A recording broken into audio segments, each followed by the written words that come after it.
O Senado já tem data para votar a indicação de Gabriel Galípolo ao Banco Central. Agora falta definir quando vai ser a sabatina. Mais informações com Marília Ribeiro.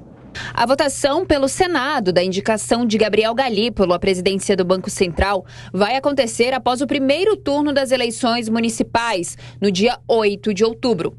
O anúncio foi feito pelo presidente da Casa, Rodrigo Pacheco, que encaminhou formalmente a indicação à Comissão de Assuntos Econômicos, responsável por sabatinar o escolhido pelo presidente Lula para suceder Roberto Campos Neto. Segundo Pacheco, caberá ao presidente da comissão, Vanderlan Cardoso, definir a melhor data para a sabatina até o dia anunciado. Ficará a cargo do senador Vanderlan a definição da data da sabatina e, obviamente, compartilhando com os membros da Comissão de Assuntos Econômicos a melhor data para essa sabatina. E da parte da presidência do Senado, eu gostaria de deixar, desde já, definida a data para apreciação no plenário após a Comissão de Assuntos Econômicos, que é a data do dia 8 de outubro, após as eleições. Indicados à presidência e diretores do Banco Central precisam passar por uma espécie de entrevista na Comissão de Assuntos Econômicos do Senado. Em seguida, o nome é levado para o plenário da Casa, que, para aprovação, precisa de uma maioria simples, ou seja, 41 votos favoráveis. Esta é a segunda sabatina de Galípolo para assumir um cargo no Banco Central.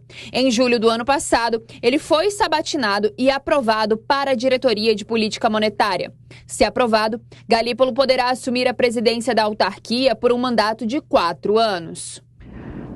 Por aqui, Zé Maria Trindade, as informações que chegam é que agora Galípolo tem mais tempo para fazer aquela odisseia, aquela cerimônia, entre aspas, do beijamão, visitando os senadores para conseguir apoio, um apoio que já é praticamente precificado, né? Não há quem diga que ele não vai ser aprovado, embora a gente não possa bater o martelo em relação a nada que envolva política.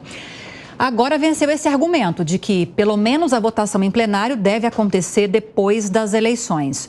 O presidente da Comissão de Assuntos Econômicos quer que a sabatina seja no dia 17, mas aí tem um problema, porque vai estar em pleno funcionamento aquele encontro para a definição da taxa básica de juros, manutenção, um aumento, enfim. Será que essa data também vai prevalecer para a sabatina? A conversa ontem no Senado Federal era exatamente sobre esta sabatina e esta via sacra que o indicado para a presidência do Banco Central está fazendo. Alguns senadores me disseram, sim, eles nem precisam me procurar, o meu voto já é dele. Conversei com o líder da oposição, o senador Marcos Rogério, que diz o seguinte: vai fazer cobranças, a oposição vai participar firme desta sabatina na Comissão de Assuntos Econômicos, a poderosa CAI do Senado Federal, e vai cobrar posturas dele e principalmente sobre a independência do Banco Central e uma postura técnica neste cargo. Mas ele mesmo admite que a aprovação já está praticamente garantida. Só que é o seguinte, o Senado entendeu que havia uma interferência muito forte do governo, foi muito agressiva essa postura de o líder do governo, Jacques Wagner, se indicar como relator do processo e forçar a barra para uma data rápida de aprovação, e o presidente do Senado, ouvindo líderes, colocou o pé no freio, disse, olha, aqui na pauta mando eu, e jogou para frente a votação no plenário do Senado, respeitando esta sabatina e aprovação na Comissão de Assuntos Econômicos. O Galípolo já tem experiência de sabatina, sabe o que querem ouvir os senadores e quais são as cascas de banana que são colocadas pelos partidos de oposição. Mas, por enquanto, o que a gente vê por aqui, já existe uma certa um ar de transição na presidência do Banco Central, ou seja, Galípolo já está tomando ali conhecimento de tudo que acontece na presidência, já que ele é um diretor e foi o substituto de Campos Neto numas férias dele, o que facilita bem as coisas. Ou seja, não haverá surpresas neste caso. Surpresa aí é prejuízo grande para a economia do país.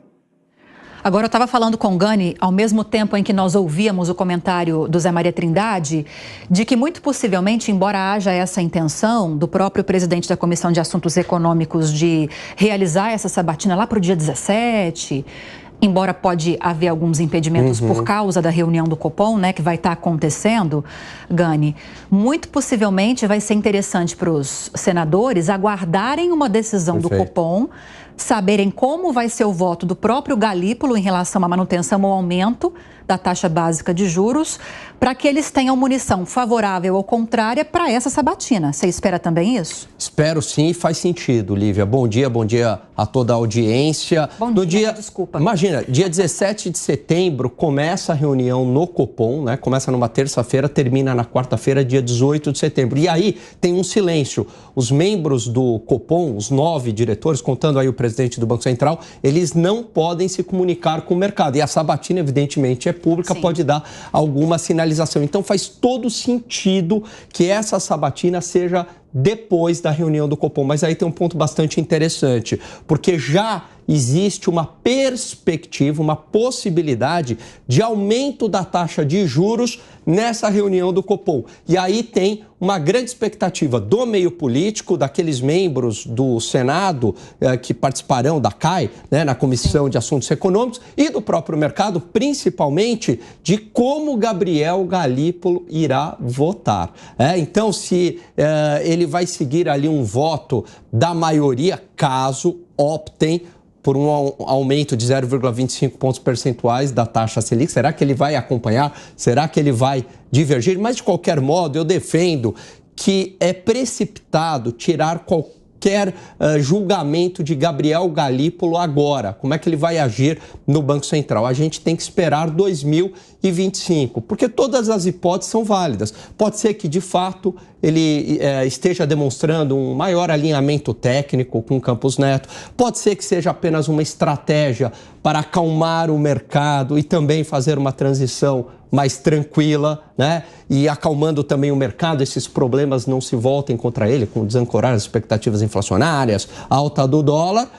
Mas pode ser também uma estratégia. Enfim, a gente não sabe. Só a partir de 2025 que a gente vai ter essa ideia, se Gabriel Galípolo vai estar mais para Campos Neto ou Alexandre Tombini, que foi aquele presidente do Banco Central que ficou marcado por reduzir a taxa de juros, mesmo num cenário inflacionário durante o governo Dilma. E para a gente fechar, Gani, rapidinho, mais cedo nós falávamos lá em Brasília com a Luciana Verdolim a respeito de uma declaração da Simone Tebet, ministra do Planejamento e Orçamento, dizendo que ela acredita nessa previsão de PIB para esse ano no Brasil de 3% e que isso não deve pressionar a inflação. E nós falávamos ontem, nos últimos dias, sobre a preocupação do crescimento da atividade econômica, da renda, do consumo, do investimento nas indústrias, acabar gerando aquela chamada inflação por demanda.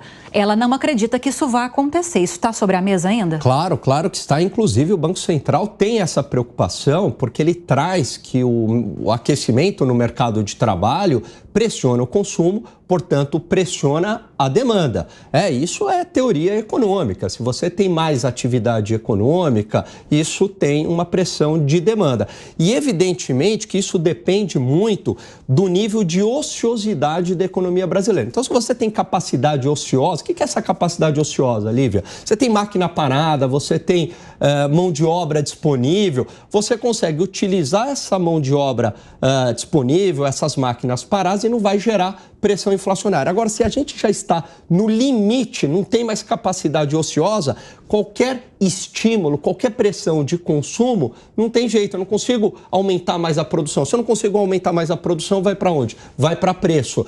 E essa que é a grande preocupação do Banco Central, porque o Banco Central tem apontado que o nível de ociosidade da economia brasileira e principalmente do mercado de trabalho está esgotado, por isso que pode gerar pressões inflacionárias. Então, nesse ponto aí, eu discordo da ministra Simone Tebet. Até já, Gani. Até.